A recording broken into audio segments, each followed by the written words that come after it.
Good morning, everyone. Hope all of you are fine. We extend a very warm welcome for the first webinar of Perinatology Committee FOXI this year. And this webinar is on anti-immunoglobulin in Rh negative mothers. And what is important is, as panelists, we have big names, big stalwarts of a field who will be guiding us and giving us valuable guidance. And it's indeed a great privilege for me that to be moderating this panel. Before we go ahead, I would like to say a few words about my committee, Perinatology Committee, FOXI. And I would like to thank Dr. Alpesh Gandhi, President FOXI, for this opportunity to conduct today's webinar. As panelists, we have very big names. Dr. Sanjay Gupta, who is a legend, and he is the advisor of my committee, and that is why, because of all these advisors, the committee is really doing good work. We have with us Dr. Jaideep Malhotra, past President FOXI. Madam is so dynamic, and I've been speaking with Madam. Madam, you are an inspiration for all the multitasking and all the work that you do so well, so brilliantly. And Madam was president when I took over as president, as chairperson Perinatology FOXI. And we have a third panelist, Dr. Jayam Kannan, who is past Vice President FOXI. Jayam ma'am is always been an advisor. He encourages, helps, and thank you for being advisor for our Thank you. Thank you. In the past 2 years, our committee has done more than 75 CMEs. We have done a lot of social programs, drills, and hands-on drills and NRP trainings, workshops. Last year, we did a FOXI focus on preterm labor under Dr. Nandita Palshetkar when she was president FOXI. And we had a very important event which we were propagating all over the country, that is Sat Sat. And this was a revolutionary concept devised by none other than Dr. Jaideep Malhotra. This was obstetrics for pediatrician and pediatrics for obstetricians. And this was indeed revolutionary because FOXI and IIP came together, and this was launched by Dr. Jaideep Malhotra. We do have an array of advisors in our committee, and like Dr. Charuchandra Joshi, Dr. Parag Biniwale, Dr. Suchitra Pandit, Shotri Madam, Sir, Dr. Pratima Mittal, Dr. Ashwath Kumar. And for us today, doing this webinar is really very, very important and very privileged. So coming back to today's topic, like it said, today is Earth Day. Today, in fact, is a really beautiful day to do this webinar in spite of what is happening around. And coming back to the topic of anti-immunoglobulin in Rh negative mothers, we know that before 1960, the concept of Rh negative, Rhd was not even there. And since then, today we have come a long way where we are doing advanced tests. Today we can know even the pre-fetal blood group of the baby, the maternal serum or maternal plasma, which is a very advanced technology in molecular biology. Today, we have gone beyond the spectrometry and Lily's curve to today we are doing Doppler velocimetry for the MCA, PSV values, which help us, enables us to deliver these babies Rh negative affected patient. So we indeed have come a very long way. I would like to direct the first question to Gupta sir. Sir, we would like to know the historical aspect of this topic and Rh isoimmunization. What exactly is the mechanism of isoimmunization and how it occurs? Right. Good noon to all of you, and all those who are on this webinar. And congratulations, Vaishali, great work in last 2 years through your perinatal committee. And I think this is an apt time to have one good, this focused webinar, because this is comparatively a small topic and we can go into the details of it all and then discuss. You all wouldn't probably be aware, but when we were students, we used to have a lot of cases of erythroblastosis fetalis and many patients developing these problems and babies getting kernicterus. And it was an exciting time when, in 1961, when first the iron donors book came in. And this iron donors book, I'm sure most of you have heard of this, even in this of Iron Donald in this generation. And his book was the first to actually depict the Lilly charts. And as you know, the Lilly charts are the ones which actually tell you about this delta OD 450 wavelength and how to chart it. And we were supposed to be doing amniocentesis. And believe me, at that time, there was no ultrasound. So amniocentesis used to be done practically blindly. And, in spite of that, we had to do it repeatedly and then, manage our cases accordingly. And then, of course, in passive immunization, it just come in at that time. Then Freda's curves, Quinan's curves, all those things came in. And the really evolutionary thing was in when actually the infusions, the fetal transfusions came in.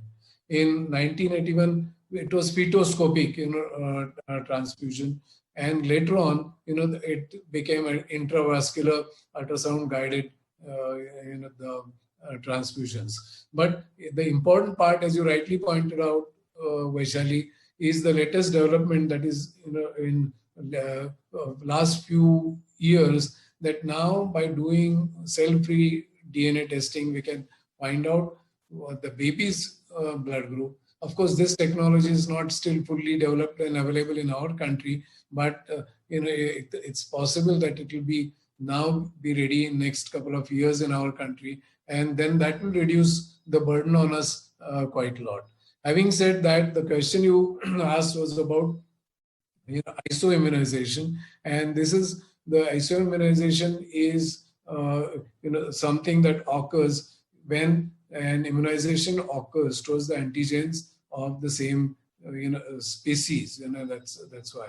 And when it occurs for the first time, it can also be called as actually, in a particular cells, when it occurs, it's called as alloimmunization. And that's why this may be referred to, RH isoimmunization also can be referred to as alloimmunization process. That means what happens, baby being positive, the baby's cells, as you know, through FMH or fetal-maternal hemorrhage, go to the mother, and the mother's cells, lymphocytes react to it, form antibodies. Initially, they are IgM antibodies, later on they are IgG antibodies, and so on and so forth. The sensitization occurs. What is important, and this is the concept that we had developed when we did. Dr. Jaideep would remember when we did this FOXY guidelines in 2007. We had a lot of discussion on it, and what we find is that there are 16% patients who would develop, the sensitization, if they're not, treated with the anti-D, especially in antenatal period also. Out of that, 7%, what we call are sensitized. That means they will show the antibodies when you do the antibody testing. And there will be another 7%, which we had developed a term at that time called sensibilized. And that sensibilized means they will be sensitized, but they will not be showing any antibodies, and the in between period, that is postpartum you do or before the next pregnancy you do, you will not see the antibodies. But during the next pregnancy, suddenly they will show the reaction. And those are the ones which are really tricky and can floor us sometimes. So the various immunization patterns we have developed and talked about, but we'll develop this topic as we go along. So you may go on to the next question, Vaishali. Yeah. Thank you, sir. Moving on to the next question for Jaideep ma'am. Ma'am, let us deal with the clinical situation. Let us make it more case-based. The clinical situation here is gravid to para-1 living month with 12 weeks of pregnancy, known Rh negative, A negative blood group. She has come for her antenatal OPD for the first time for ANC registration. So now, how do we go from here? How do we approach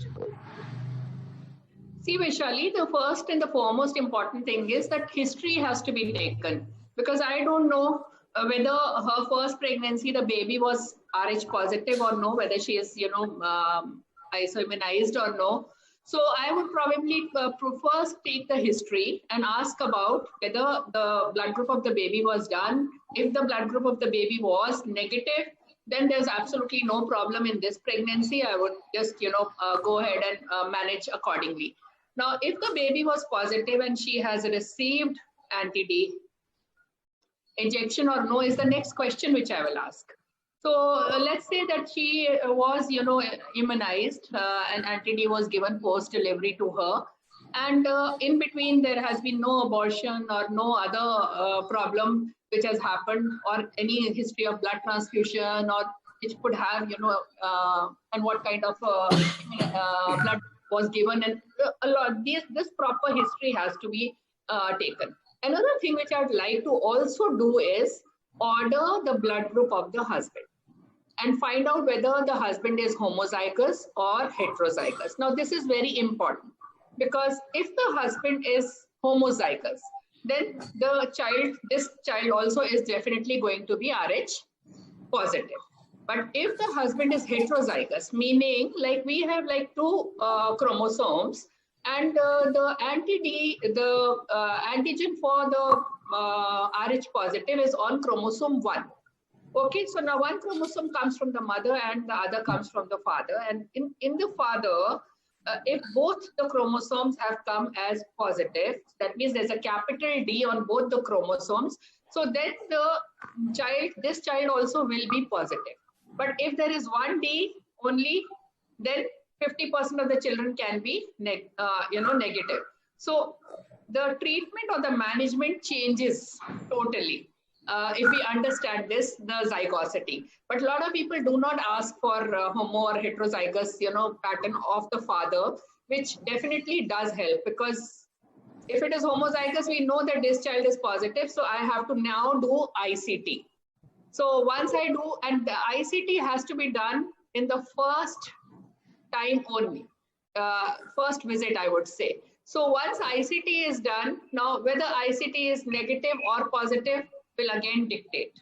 Because if ICT is positive, then our management is going to be totally different. And if ICT is negative, then our management will be according to, antenatal prophylaxis and frequent monitoring. Maybe like, let's say if ICT is negative, then I would go ahead and call her and do another one, or at 26 weeks or so, because most of the times these feto-maternal hemorrhages either will take place in the first trimester, or a larger hemorrhage will only happen in the third trimester. So we normally do the next one at 26 weeks and find out the status, and then accordingly give an antenatal prophylaxis.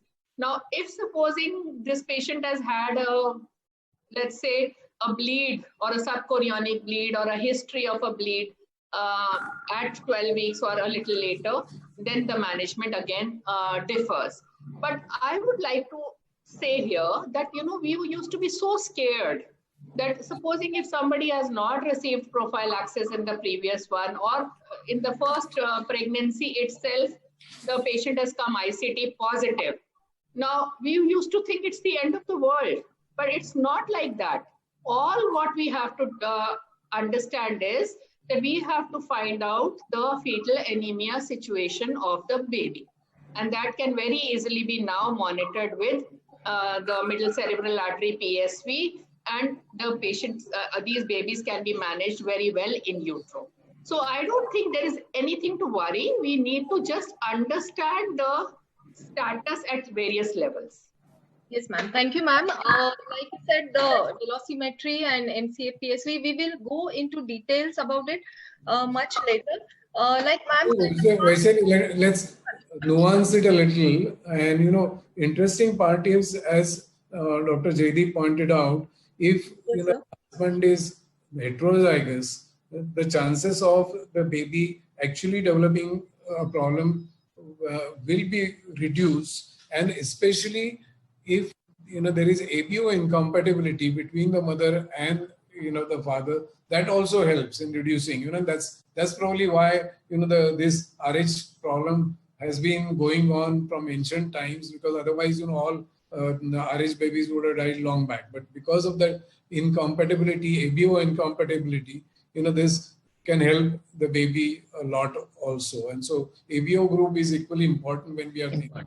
Yes, sir. Actually, I would actually, Vishali, if I would like to add here, can I? yes, of course.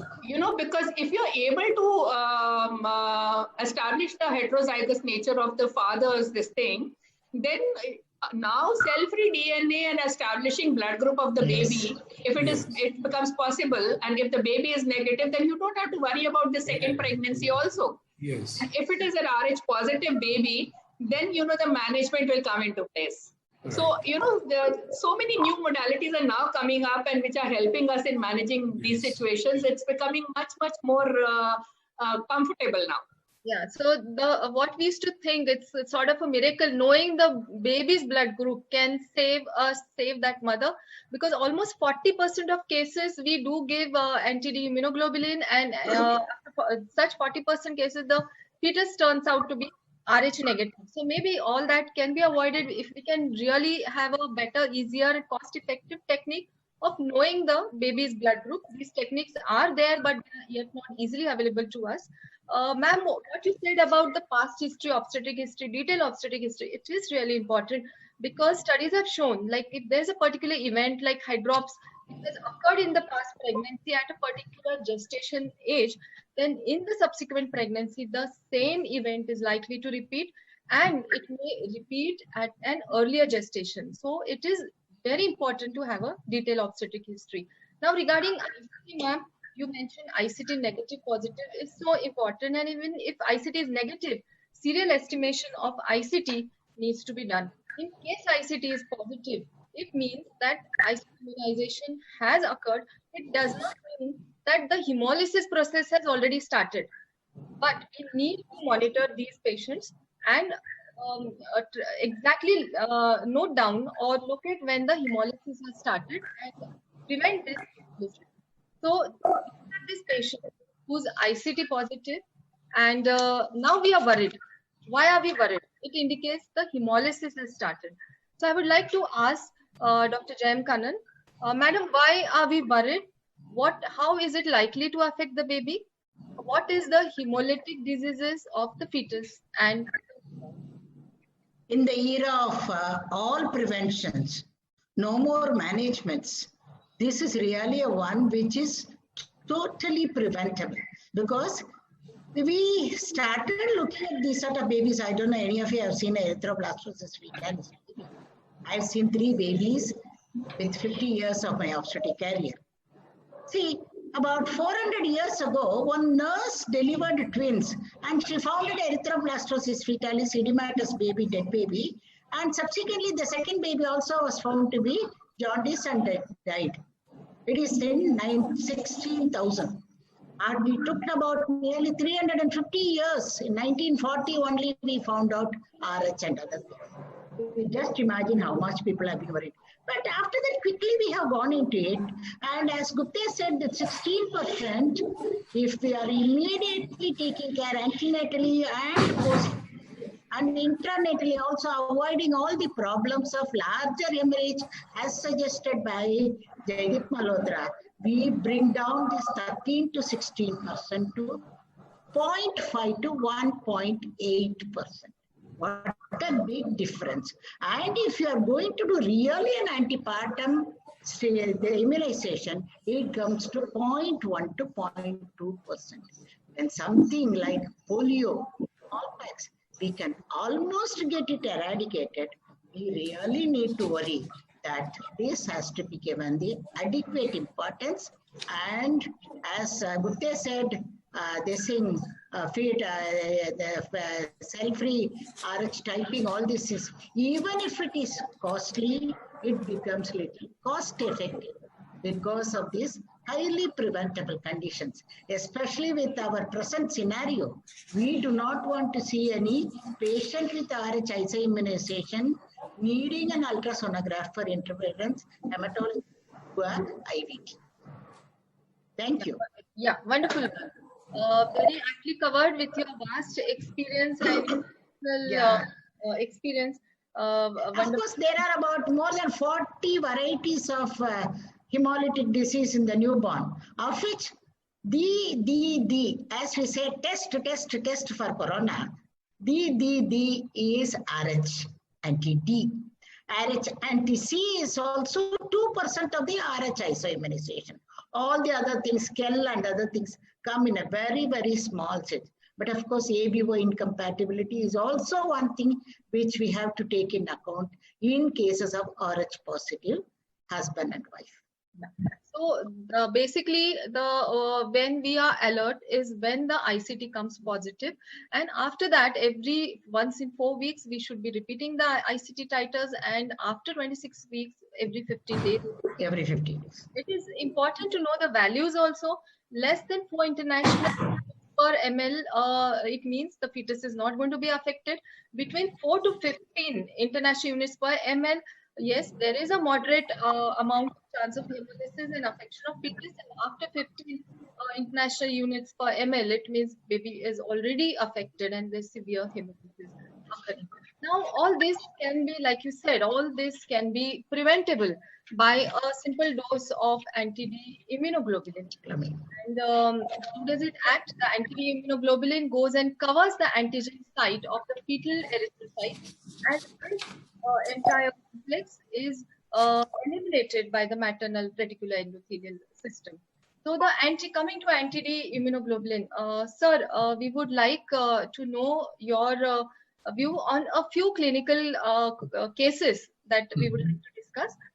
So going with the first case, this is a primigravida with 6 weeks of pregnancy, has undergone spontaneous abortion. Of course, all these cases known RH negative pregnancies.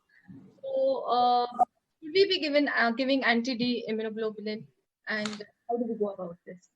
Vaishali, a good question, because what we know is that this RH antigen actually comes up around 7 weeks. That is around between 30 and 35 days. Of pregnancy. So around 6 weeks to 7 weeks would become a little doubtful issue whether we should give it or not. Okay. Now the question is, we can never be very sure that that even a little bit of fetal-maternal hemorrhage is not occurred, and giving it is such a simple thing, except for maybe the cost, that one would err on the safer side and give, because chances here will be only 0.1% of the fetal-maternal hemorrhage is possible. But even then, because this we had again considered while we had made these guidelines, at that time, when we made the guidelines, the medical termination of pregnancy was fairly new at that time in 2007 or so.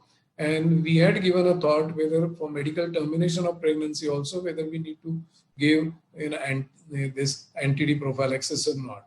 And we had decided to be on the safer side and had said that, okay, you give the mifepristone, but just when you're giving the meso dose, one should be giving the anti-D prophylaxis. Now, this anti-D prophylaxis may not be to the full extent, that is 300 micrograms. It can be, many countries advise, like Australia or even UK, that 50 microgram is enough. In our country, 50 microgram is not available. Only 150 and 300 are available. So safely, it is good 50 micrograms in such situations, because God forbid if it's spontaneous, but later on, suppose if you end up doing a surgical procedure for whatever is for retained products, something like that, then suddenly the chances of this hemorrhage increase from up to 4 to 5%, which is substantial. So I think erring on the safer side, it is always good to give at least 150 micrograms at this time, so that you can sleep well and the patient can be safe also. Yes. Thank you, sir, for this, because they apparently are two different thoughts, that if there is a spontaneous abortion and you have not done a DNC, then there is no need to give. But like sir has rightly said, you should give. The benefit for the mother is a really tremendous benefit. And they have said, the fetal erythrocytes may form as early as 28 to 38 post fertilization. So 6 to 7 weeks of pregnancy, spontaneous abortion, yes, needs to be given anti-immunoglobulin. Same discussion had occurred, when we had talked about ectopic pregnancy. And when we talked of ectopic pregnancy, the question was, especially if you're, going to give medical management, where anyway you're going to destroy all the, fetal tissue, then what is the need to give prophylaxis? But again, Dr. Gupta, can I add one more word? Sure. Nowadays, we are giving the medical termination of pregnancy prescriptions. Yes. In all this Rh negative, if you know that the father is Rh positive and the paternity is also very much established in the present scenario. That's difficult. This prescription should be preceded by an anti-D gamma globulin prescription. Because nowadays that has to be there, If all the ART pregnancy which are going on with the paternity established, I think before giving the prescription for medical termination of pregnancy, we should give the prescription for Rh anti-D. Is that view correct? Yeah, it's a good point, ma'am. So, second case, sir has already spoken about ectopic. That was the second case we were going to discuss. 7-week ruptured ectopic pregnancy. Surgical laparoscopy was done, intervention was done. And yes, do you give? Yes, anti-D immunoglobulin should be given. The third case is 11 weeks of pregnancy, partial vascular mole, evacuation done. So now this is a V mole, vascular mole. Should we be giving anti-D? Yes. See, again, in this situation, if it's partial, definitely you have to give, because organogenesis has already occurred in that. And the question is whether if you are comparatively sure if it is a complete mole, whether you should be giving it or not. It is a more controversial question. But again, you can be never sure that it's complete mole without doing a real histopathological studies of the whole specimen. And that's why, again, to be on the safer side, give anti-D. Always, whenever we are thinking of anti-D, the first thing would be, other than the cost, are we doing any harm? No. But if you happen not to give it, and if the patient ends up with sensitization, you will have done huge damage to her. And that's why it's always to be better to be safe. So we discussed the first trimester cases. Now moving on to the second trimester case. There's a gravida 3 abortion to living 0, 18 weeks pregnancy with incomplete abortion. Subsequent management was done, evacuation. How much will we give anti-D? We have established, yes, she will need. But how much is the dose now at 18 weeks pregnancy? Whom are you asking, Vaishya? Sir, you can answer. And let Dr. Jaideep answer. No? Yes, ma'am. Yeah. Jaideep. Hello? Yeah. Yes, ma'am. 18 weeks pregnancy, incomplete abortion. How much should we give? See, normally what we say is that, like, if it is less than 28 weeks, then a dose of, if there's no instrumentation has been done, then a dose of 150 micrograms is okay. But if there has been instrumentation, and in this particular case, I mean, she's had an abortion, then incomplete, and then, a DNC, I feel personally that a dose of 300 should be given. Yeah. So till 12 weeks of pregnancy, 150 microgram, because that is what is available in our country. And after 12 weeks of pregnancy, it should be 300 microgram. Yeah. Yesterday we were discussing, Jaideep ma'am, that if we suspect a bigger maternal hemorrhage, of course we'll be covering that topic later on, then we may need to give a higher dose also. Higher dose, yeah. Coming to the next case. Excuse me, Vaishali. If you expect a larger bleeding, if the patient is an affordable patient, post the abortion, you can do the estimation of the antibodies by the various tests like the Rosette test, Clayhas, or flow cytometry. Because nowadays, people are very much knowledge. They come and ask us, you did mention this to us, doctor. We should have been given this counseling. So that's sort of an idea. Even if it is 18 weeks, going to have a large bleeding. Yeah. So whenever actually, Vaishali, we already discussed this in the previous case also. Like, even in this case also, husbands zygosity and all will definitely help. And basically, flow cytometry in Jayam is not available everywhere, first thing. And the other thing which we could do is a Kleber-Betke test, which again, is not available, but it's very easy to do. So if you'll ask your lab, maybe they'll be able to do, and that also can actually help you in estimating the dose to be given to this patient. Yeah, we used to do this Rosette's testing, which tells us about more than 2 ml of blood is there, which is comparatively a simple test where you just have to incubate the the maternal blood with the antibodies and add a reagent, and you get rosette formation agglutination, and that itself will tell you that more than 2 ml fetal hemorrhages occur. So you can decide to even double your dose if required. Kleber-Betke we had tried a lot. And a couple of my students I had given as their thesis dissertations. They used to find it so difficult because even in teaching hospital, the reagents were not available. That acidulation, though it appears simple, it's not available. Believe me, no lab routinely does this testing. So many times we decide and go for higher dosages when you're worried about this. But so now times have actually changed, and basically most of the management is being done on basis of Kleber-Betke test and NCA. And Kleber-Betke test only needs KOH solution. It doesn't need anything much. Anything else. So it's pretty much simple, but flow there is no standardization. Is a little more difficult. If you go to different labs, they will confuse you quite a lot. Yes. Yeah. So just to summarize what our experts have said, it is essential that we should do Kleber-Betke test or assessment of fetal-maternal hemorrhage for every patient, but it is not really. Shali, can I interrupt you for 1 minute? Very important message is that if we are taking a blood sample from the mother after any of these procedures, whether it is delivery, cesarean section, or a DNC, the blood sample for the Kleber-Betke test has to be taken at least 45 minutes later.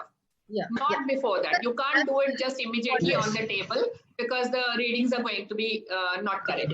That's right. That's good. 45 minutes and less than 2 hours is what they say. And though it is recommended that every patient should undergo this test before you administer the anti-D immunoglobulin, it is not really practical. And in cases where you suspect that there has been a greater fetal maternal hemorrhage, you should not hold back. You should give a higher dose of anti-D immunoglobulin if required. Jay, ma'am, coming to you, can we discuss? We would like to know about antenatal prophylaxis. At what gestation age should we give antenatal anti-D immunoglobulin, and how much? The antenatal prophylaxis is always given in the end of the second trimester because before that, much of fetal-maternal hemorrhage is not possible, especially the first pregnancy, where you are very sure that the father is Rh positive. And in that case, at 28 weeks is the best time.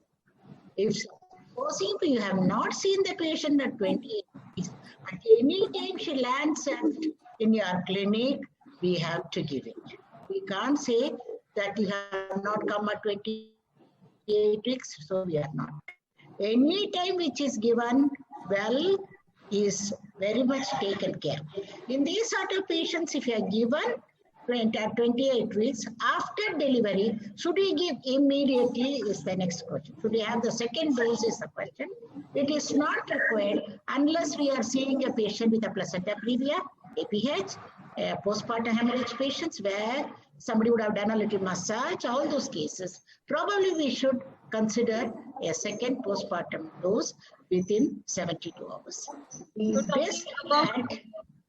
Talking about postpartum dose, immediately after delivery, earlier you gave the dose. Of course, because already we have given antenatally. We are not worried about within the 6 hours like that, within the 24 hours. And as early 22 hours is okay because Yeah, in these sort of patients with APH, placenta previa, and postpartum hemorrhage, we are more worried about the maternal status. At that time, we are giving so many other drugs. So we can take a little time, provided we have given it in the antenatal period. If you are No, not, I think, Vaishali, I would like to differ in this. Two things about antenatal prophylaxis. As first, Dr. Jaideep has mentioned initially that you should be doing tests when you see the patient for the first time, and that ICT should be negative.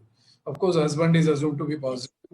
And if that is so, at before 28, just before giving the dose, again do an ICT, and if ICT is negative, go for the prophylaxis. If ICT, you want to do it in the first for pregnancy, whatever reason, if sure? ICT is positive, then there's no point in No giving antenatal prophylaxis. Exactly. Right. So we must Are you fail. suggesting all the primary gravida to do ICT before giving this? Primary Yes. gravida, very well Yes, even in established. primary gravida, because silent, this thing can occur in little bit. So before giving at 28 weeks, it is better to do an ICT again, make sure that ICT is negative and give the prophylaxis. Third thing is we have to remember that, this half-life of this particular the entity is 24 days. And that's why, even if you're given at 28 weeks, in fact, in UK, they say that you give at 250, 2 doses. 2 doses, 250 at 28 weeks and again 250 at 34 weeks. But we had gone through all the references, and recently also ACOG and everybody says that even if you give at 28 weeks, 1 dose of 300 micrograms, which can last you up to delivery, that is 40 weeks. Again, another controversy whether if the patient goes to 41 or 42 weeks, whether we should repeat it. Again, the present studies show that there is no need to repeat till the patient delivers. But yes, definitely the dose should be given even if the patient delivers at 40 weeks. You should be giving the postpartum NTD, definitely the first dose within 72 hours, ideally within 24 hours. And then if you still suspect that there is going to be a very large fetal-maternal hemorrhage because you have done MRP, or there is a huge antepartum hemorrhage, then think of giving even more. And there you have a choice to do KB testing and give it, or otherwise. But definitely you have to give, even if you've given an antenatal prophylaxis, you still have to give definitely, after delivery, if the baby is positive, you must give the the postpartum dose. And that's the consensus. That's what we have always been saying through Foxy also. So this is very definite. In the There is another scenario 2017 here. bulletin, only 300 is the maximum dose. Probably we can repeat it after 1 week, but not more than 300 has been recommended in the 2017 bulletin. Jayam, there are situations where a larger bleed can happen, like accidental hemorrhage, or in a twin pregnancy where the placental surface is very large, or you've done a version and you've accidentally abrupted the placenta. So there are situations where an estimation of the bleed and then a dose adjustment is important. So it is that you can go up and give more than 300 micrograms also in these particular situations, but you'll only do it when you're aware of it.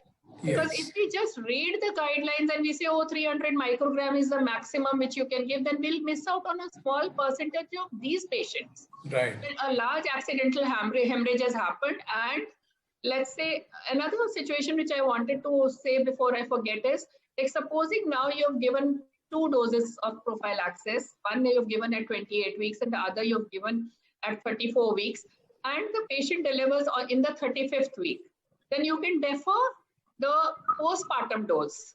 So that also is there, because this stays in the system for at least the half-life is 6 weeks.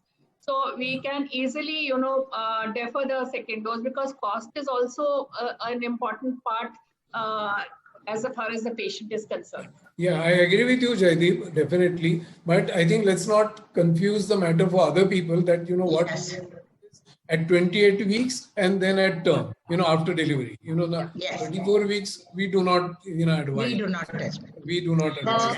So here, I would just like to mention over here, sir and madam, that we have reached more than 1,000 viewers who are with us just now, and that is really good.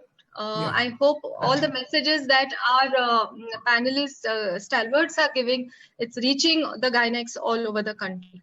So with this, we do have few more scenarios where we can give anti-immunoglobulin, and special scenarios like at 40 weeks. Suppose a patient has not delivered till 40 weeks. Should we be repeating the anti-immunoglobulin? No, because no, if you we have should not. given an antenatal dose at 28 weeks, and it is known to give protection for 12 weeks approximately. So at 40 weeks, the protection gets over. So yes, sir, you were saying. Yes, and I will just come up with some interesting scenario I'll put forward, since so many people have joined, which many times we used to ask in postgraduate examinations also, that okay, the patient has had threatened abortion at around 16 weeks, and she has low-lying placenta, and again you find that repeatedly she keeps you've given prophylaxis because there is threatened abortion, you've given NTD. And repeatedly she keeps on getting, bleedings. And you find that, yes, on sonography also there is, repeated bleed. Then what do? Every week you are going to give NTD or what? No, sir, after 6 weeks, because the half-life of the injection is 6 weeks. So Right. if there is a bleed which is happening between these 6 weeks, nothing has to be given. Correct. But if the bleed has happened afterwards, then yes, you have to repeat the dose. Correct. Or the other thing that you... Message here is, sir, 300 microgram every 6 weekly for a recurrent bleeding. No, actually other thing that you can do is, you can keep on doing a, ICT till the ICT keeps on coming positive, because in this case, Titers. in gravida, the ICT will be positive because of the, NTD which is already in her circulation. If you find that ICT is becoming negative and bleed is there, that means you have to give, further dosages. So that's increasing titers is important, because Yes. then in this particular situation, titers have to be done. If the titers increase, that means definitely there has been a second bleed. right. Yeah. So titers, the critical value When of the 15 titers are going up, we are not going to give the NTD. Critical titers. Yes, Jai ma'am. Yes, ma'am. Yes, Jai ma'am. When the titers have started going up, when isoimmunization has already occurred, that means Quite we right. have to think of only delivery. We are not going to give the second dose of NTD. Quite right. I agree with that. Yeah. Only if the titers are not detectable, then you can give it. So there's another interesting point you made, sir. When you have given anti-D immunoglobulin, the ICT will come positive. But what is interesting to know that this ICT titer is less than 4 international unit per ml. So it is below the 1 in 2. Yeah. Yes. Coming to the last question about this. Yes, ma'am. No, Vaishali, I was just saying that it's like 1 in 2. The titers with anti-D, they'll never go beyond that. Beyond that. Right.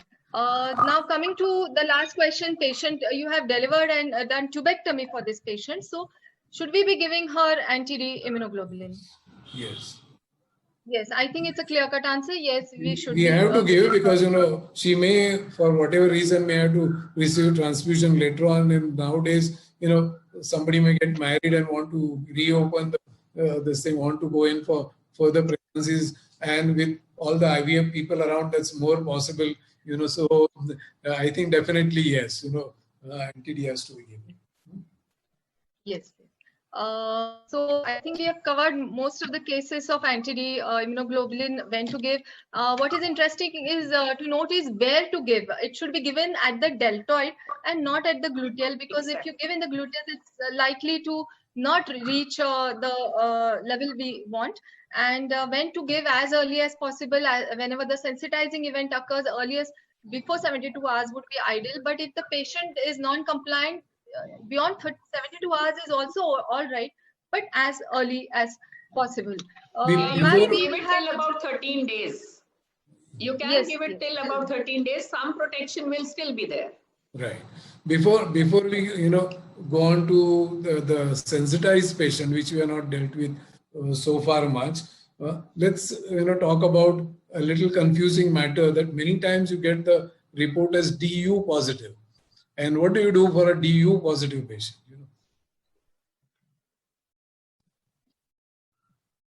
Hello. Yes, sir. That is another one more controversy or sort of trick question, because there's Jaideep ma'am, would you like to answer this?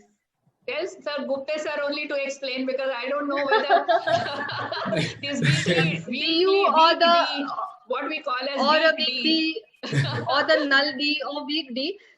These patients DU should be is taken taken as RHD. DU Negative. is taken as weak positive D, and for weak positive D, it is practically to be treated as no risk situation, and that's why you need not give this thing an anti-D at that time. Now the difference is DU differs according to whether the patient is a recipient or a patient is a donor.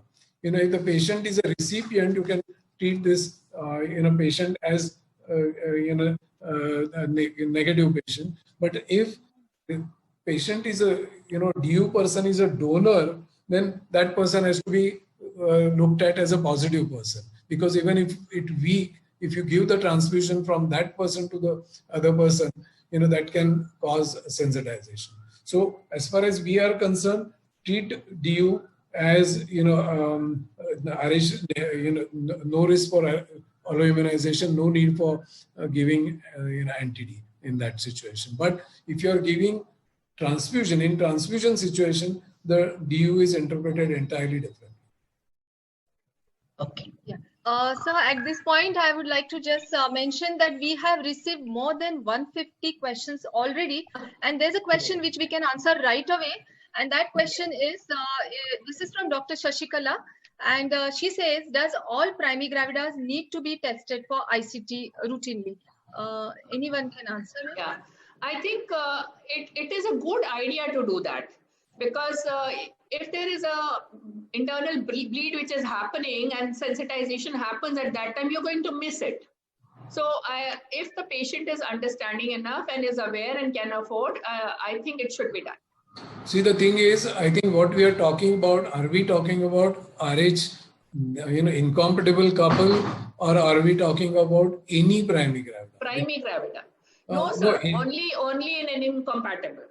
The mother is negative and I think the question father answer, Dr. positive. Shashikala has asked this question, being extremely intelligent person, is that in many European countries, they do the antibody testing against RBCs of every single primary gravida, which we do not do in India. Whether she is RH positive, negative, it doesn't matter. We do not do these studies in India, but we would do it if the couple is RH incompatible. So we are going to take few questions about anti-D just now, because we are discussing this topic before we move on to the next topic. This is a question by Dr. Meena. What is the time to give anti-D in antenatal cases? I think everyone agrees 28 weeks 28 is the weeks. correct time. Yes. Yes. This is another good question by Dr. Maria Sheikh.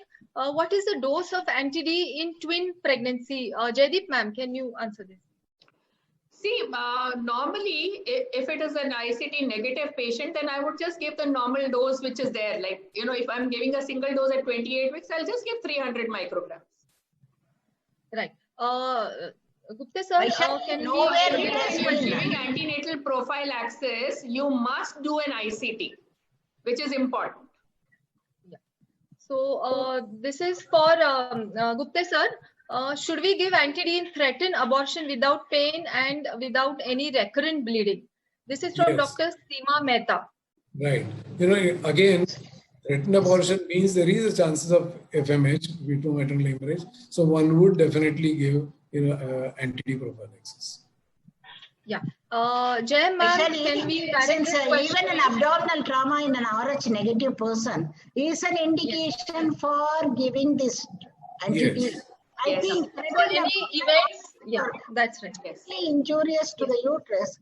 So I think we should consider any time after 38 days of any problem in the uterus is, especially even with the chorion villus biopsy or any invasive procedure we are planning, all these people require a RH anti-D gamma globulin. Right. So coming to that, Jayam ma'am, let us move on now. You mentioned that abdominal trauma also you should be. So what are these conditions in which there is likely to be fetal-maternal hemorrhage, conditions which occur in first trimester, second, third trimester, and how can we reduce this fetal-maternal hemorrhage from occurring? In the first trimester, right from starting off this bleeding, early time, chorion villus biopsy, ectopic pregnancy, incomplete abortions, all these things invite a fetal-maternal transfer, the hemorrhage. In these cases, the prevention is only by not adding up to the problem by, especially if you are doing a delivery of a person. In the third stage, we always say, do a uterine massage.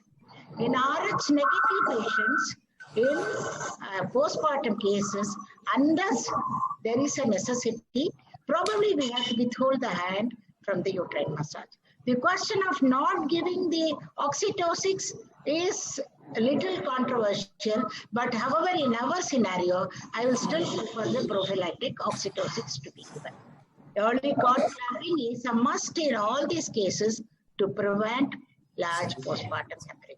And especially if you are knowing that she has a little immunization and the titer is maintained at 1 in 16, 1 in 8, like that, it is better we deliver her before the liver maturity of the baby comes in. That is before 36. That will be the best. Especially after 34 weeks, he delivered 38 weeks, we will definitely prevent the fetus getting into the problem also. At the same time, the larger hemorrhage which can occur in the late third trimester can also be avoided.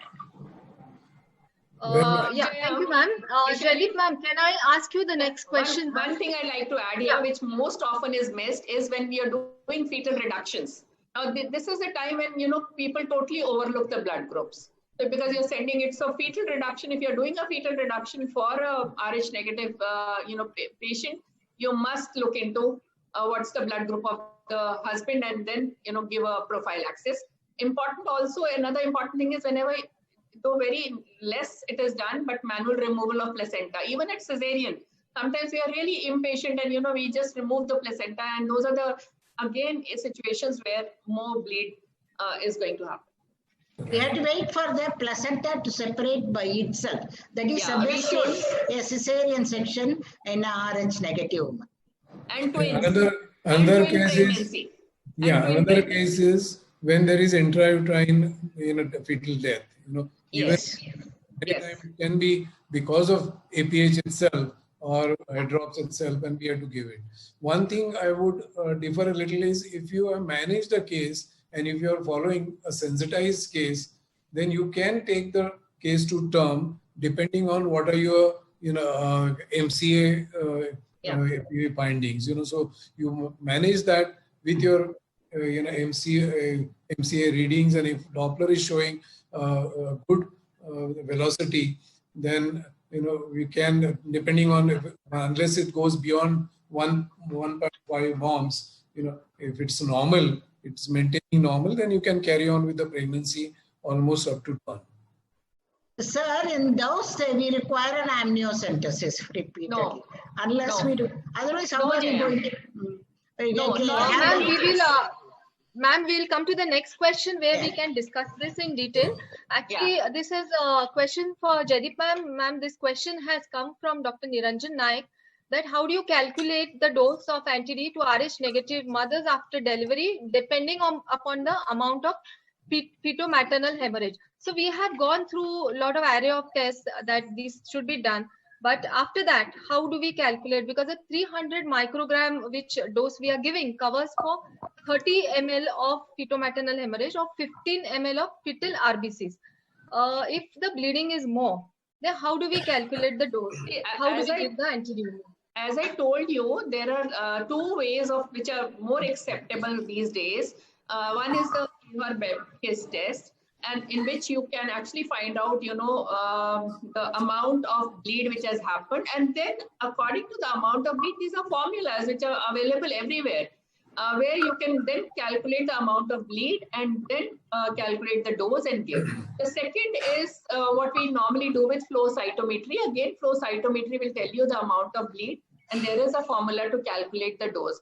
So we understand that about 25, about 25 micrograms of the dose is going to protect us for 1 ml of bleed. So you accordingly know both these formulas, whether it is Kleber-Betke test or flow cytometry, will actually tell you the amount of bleed.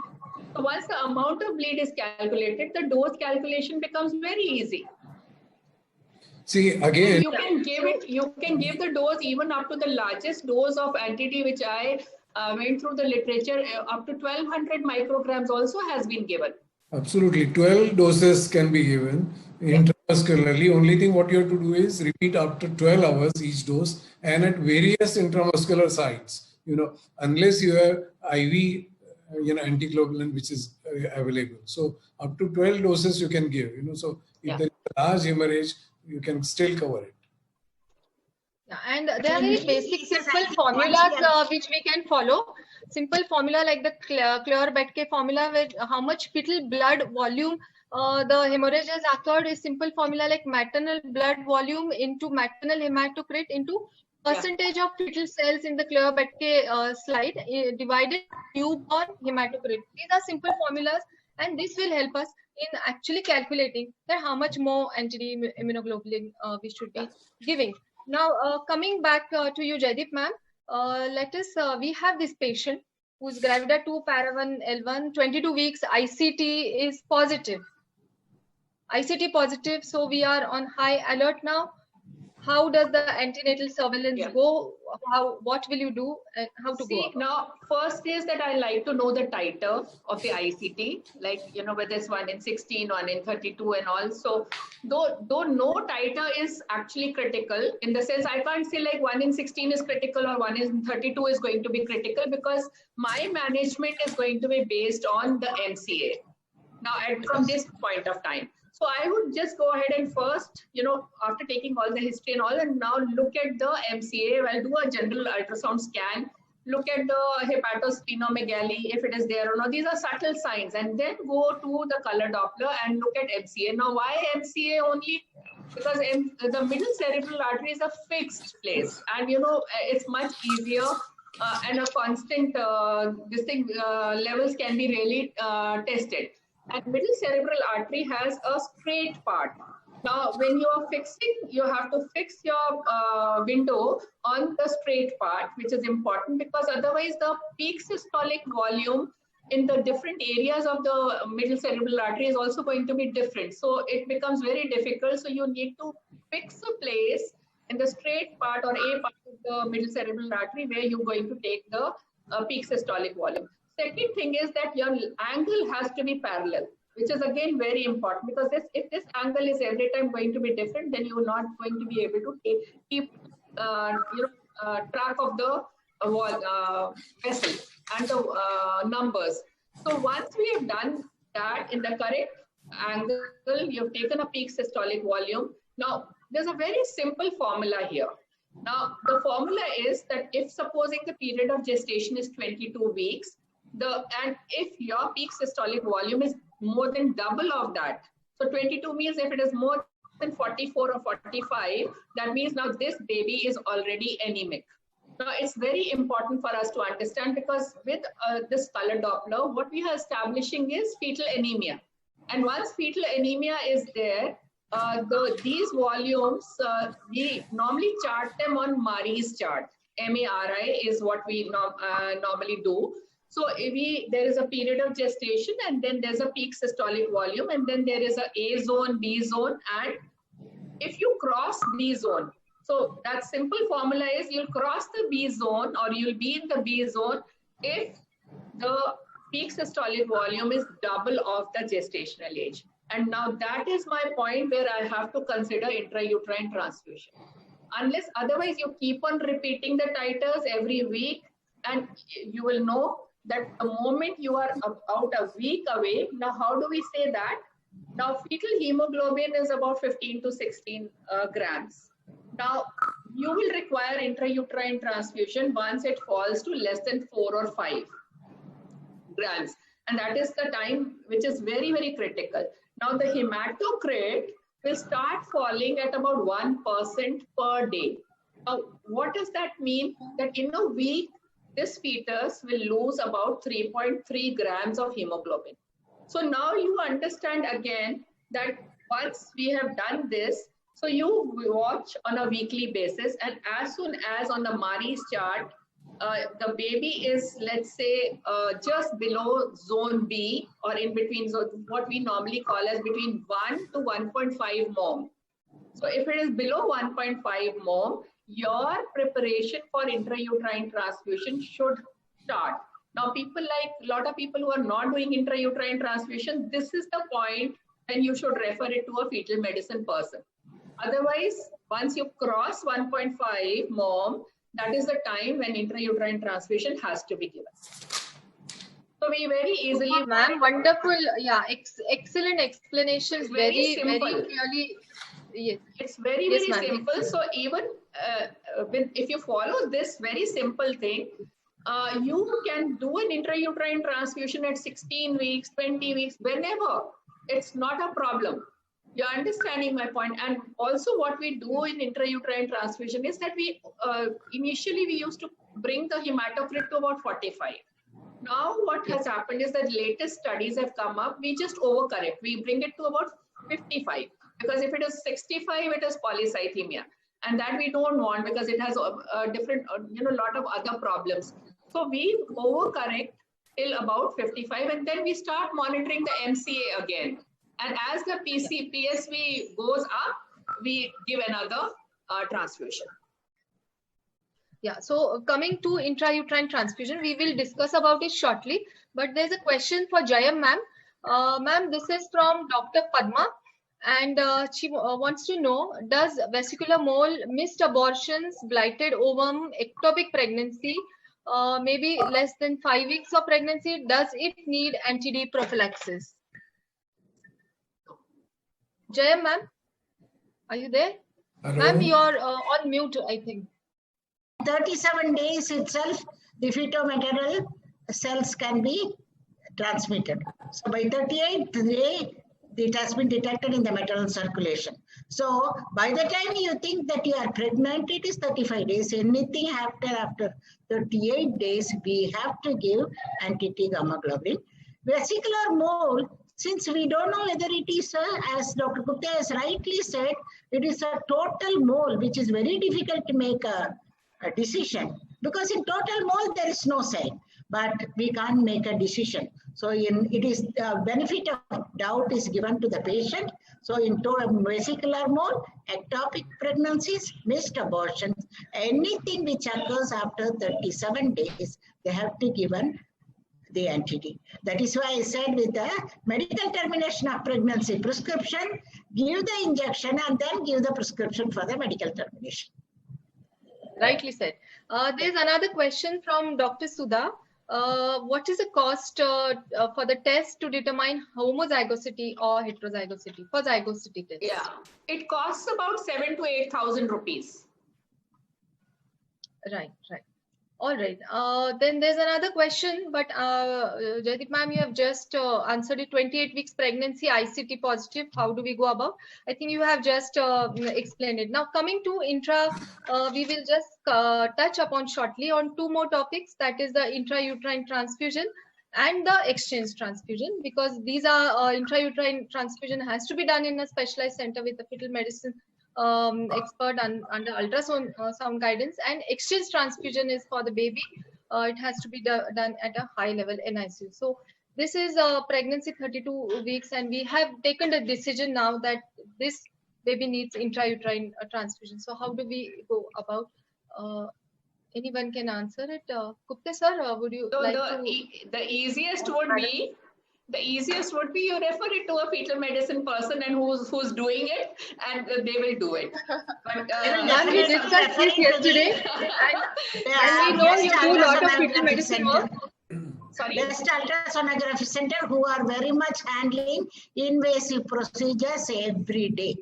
Yeah. Unless, because it is not very easy to fix the umbilical vessel, because the baby will be moving up and down. The mother is also very much worried. So you have to give a little sedation to the mother. You make a baby also a little sedated, keep the vein intact, all those things. It is in the best hands of the intravenous transfusion, which is done by the senior medical ultrasonographic expert. I would not even like it in a center like Tiruchirappalli. I would like it to be done in the metropolitan city at Chennai with the best of the hand. Message is best of the center with the best of little medicine. Yes, ma'am. Yeah. Yes. No, just a little bit I wanted to just elaborate, because the intrauterine transfusions, they can be done, they normally are done in the umbilical vein or the hepatic vein. And also, if supposing now, if you have the expertise of a good fetal medicine person, that can be very easily done. An intravascular one, which Jayam is talking about, is a free loop of the umbilical cord, which is very, very difficult. But if the placenta is anterior or accessible, then it's very simple. You go through the placenta and you just hit the umbilical vein, and the transfusion can actually happen. And the other way is that, supposing now, if you're not able to, if the placenta is posterior and it's not accessible, and free loop you're not able to do, then we mostly anesthetize the baby and then do it in the hepatic vein. Otherwise, also, if the baby is small, or if this expertise is also not available, then peritoneal transfusion can be done with packed RBCs, which are very simple to do, where you can just, put in these RBCs in the peritoneal cavity of the baby. So this is one way which can be easily done. Probably putting And you can do it, I think, time it after is O 80 negative weeks of blood. pregnancy. Sorry? Yeah, O negative or the ABO blood group of the mother. Small center. But And when you're doing, the umbilical cord, one it has to be, and a very, probably at Jaideep Center with Narendra Malhotra, everybody expertised in ultrasound, they can do it. Because I know how Narendra Malhotra has been going on with all his ultrasonography in 1990s itself. 30 years of his experience cannot be matched with anybody else, Jaideep. So for the... That's exactly what I said, Jayam. In the first place, refer the patient. Refer the patient to a center who's doing it regularly. Yeah, first Jaideep ma'am, they say with with IUT, the results are excellent. Survival rate is very good. So how has been your experience with Narendra sir and in your center? In the best of the centers, the survival rate is almost to the tune of 85%. So we have to understand that if we have picked it up timely, and if we have done the IUT before hydrops has started developing. So that's why I said MC is very important for us to diagnose that fetal anemia is happening and pick up the patient with the Mari's this thing before it crosses 1.5 mole. And if you pick it up at that point of time and intrauterine transfusion is carried out, and a follow-up is carried out, the survival rate is between 80 to 85%. And even hydrops timely diagnosis, timely intervention is very important. Even hydrops babies can be also salvaged, but the survival rate is only about 40%. Yes. All right. And I believe repeating the intrauterine transfusion every 1 to 3 weekly till 32 or 34 weeks. And you can then deliver the baby. Other therapies also, people are talking about plasmapheresis and IV immunoglobulin. Any ideas, any advice about IV immunoglobulins are not very much, used. There are very few situations where, if there are some other situations also along with that for hemolysis, then they are used. IVIG was trying long back in large dosages, but it doesn't really plasmapheresis has been tried also. In some cases, the plasmapheresis has worked, but since now the IUT has come in, all these other things have fallen behind it. So now we'll discuss one more topic, and then we'll be taking questions, because we have a lot of questions here. and we will try to do justice to at least few of them. Coming to our last topic of this discussion is about exchange transfusion. We know it is a life-saving procedure to save this severely affected newborn which has come, and it should be done in a specialized center. So, few words about exchange transfusion, sir. Well, what we are worried about is cardiac arrest, and normally a term baby would, carry on comparatively well between 20 and 25 milligram of bilirubin also. But if you are worried about it going about 25 milligram, I'm talking of a full-term normal size baby. Then of course we have to go for exchange transfusion. If it's a premature baby, or it's a smaller baby, then even at a lesser bilirubin levels, you may have to think about exchange transfusions. Having said that, it should be done again a good NICU setup with proper monitoring of the baby, and at a time, what you need to do is withdraw the same amount of blood that you're taking. Usually about 100 cc of O negative blood is good enough, and the baby can be monitored, and many babies are saved through of cardiac arrest consequences by exchange transfusions, which can be repeated after 48 hours also. So if I can add here, like, once the baby is born, then cord blood is actually, is taken out, and we do assess the blood group of the baby, the ABO and all those things, plus the bilirubin, which is very important, and the hemoglobin. So even if at birth, the hemoglobin is less than 12 grams and the bilirubin is more than 5 milligram, then exchange transfusion has to happen immediately. But later on, otherwise you keep on following, and if there is a falling hemoglobin level at any point of time and it falls less than 12 grams, or if the bilirubin is more than 18, then exchange transfusion has to happen. So these are the two important parameters which we must consider. Yes. Probably you can also think of a direct transfusion case. Yes, Jayam ma'am. Yes, ma'am. Yeah, we can also think of grouping RH, bilirubin, and a direct Coombs test also, if possible, from the cord blood. So, post-transfusion care, phototherapy is also very important. Now, we have almost finished discussing the entire topic, and let's move on to question answers session. We have a lot of viewers who have logged on to us, and we have received innumerable questions. Can I ask this question to Jayam ma'am?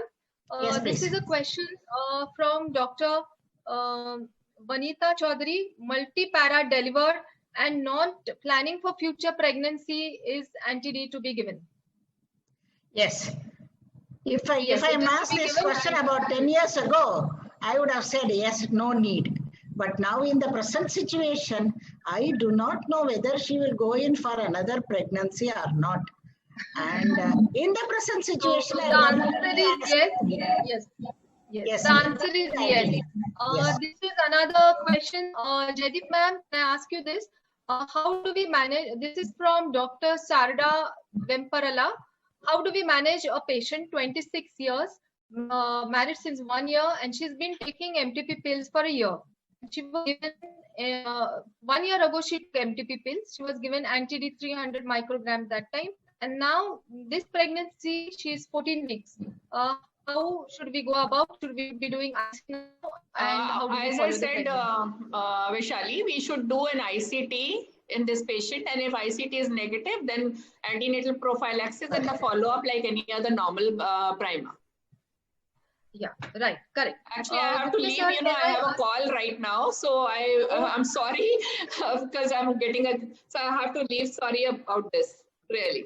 Ma'am, thank you very much. Good. Your valuable advice was excellent.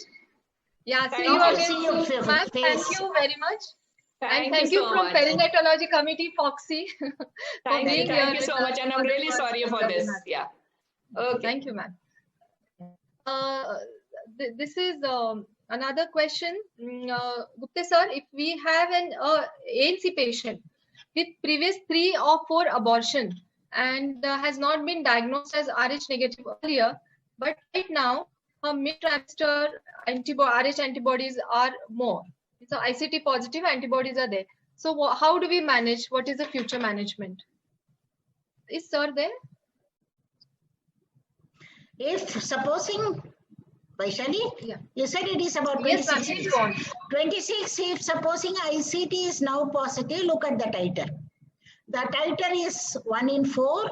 You repeat the titer after a week. If the titer is going up, even in spite of the fact that she had previous 3 losses, if the titer is not going up, she is safe to continue the pregnancy up to minimum 34 weeks. If the titer is going up, 1 in 4 becomes 1 in 16, 1 in 32, 1 in 64. That gives you a jittery moment. And at that time, as we have already discussed, the intrauterine transfusion has to be thought over depending upon the criteria of the fetal condition. We have already discussed it enough. Gupta, Yeah. you are back. Yeah, this is one more question from Dr. Vijay. Sir, can you take this? Yeah, If sure. ICT is positive in second gravida, RH negative patient, this is a patient. And what as obstetrician should we be doing if ICT is positive? I think repeatedly this question is coming and Yes. we are repeatedly answering it. Yes, sir. But just now, I think it has been answered. So I think there's no point in repeating the answer. So let's go on to new questions. Yeah. I saw a yes, question basically- on sterilization and anti-D gamma globulin. I think it was put on the screen. Yeah. Gupta, you are How do we calculate the dose of anti-D depending upon the amount of feto-maternal hemorrhage? I think that also we have just answered answered. how to calculate and the formula. There is one more question from Dr. Anupama. Is it necessary to do ICT for multigravida if they have taken anti-D injection previously? Yes.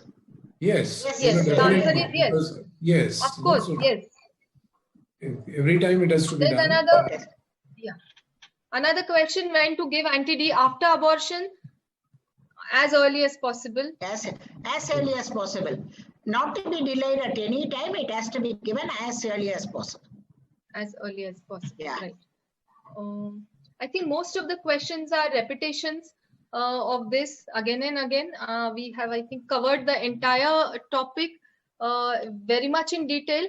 And now to give viewers few take-home messages, sir, madam, can you go ahead and give us some take-home messages? We must remember that this anti-D prophylaxis and overall the incompatibility problem of RH was the beginning of the success story of the fetal medicine. It was the first fetal medicine treatment ever carried out, and so successfully that we have practically eliminated this problem.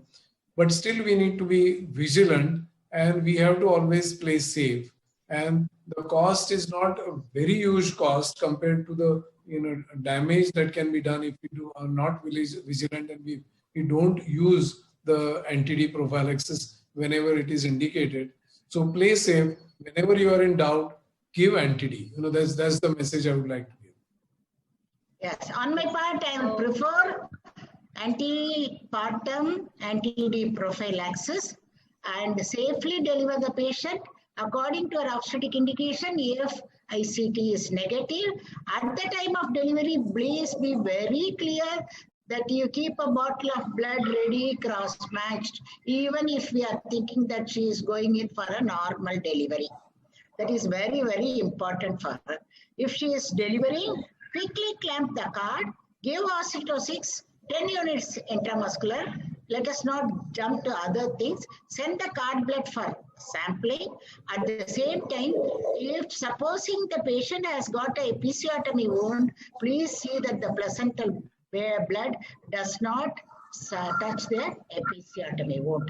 That is very important. As I have already said, massaging of the uterus has to be careful.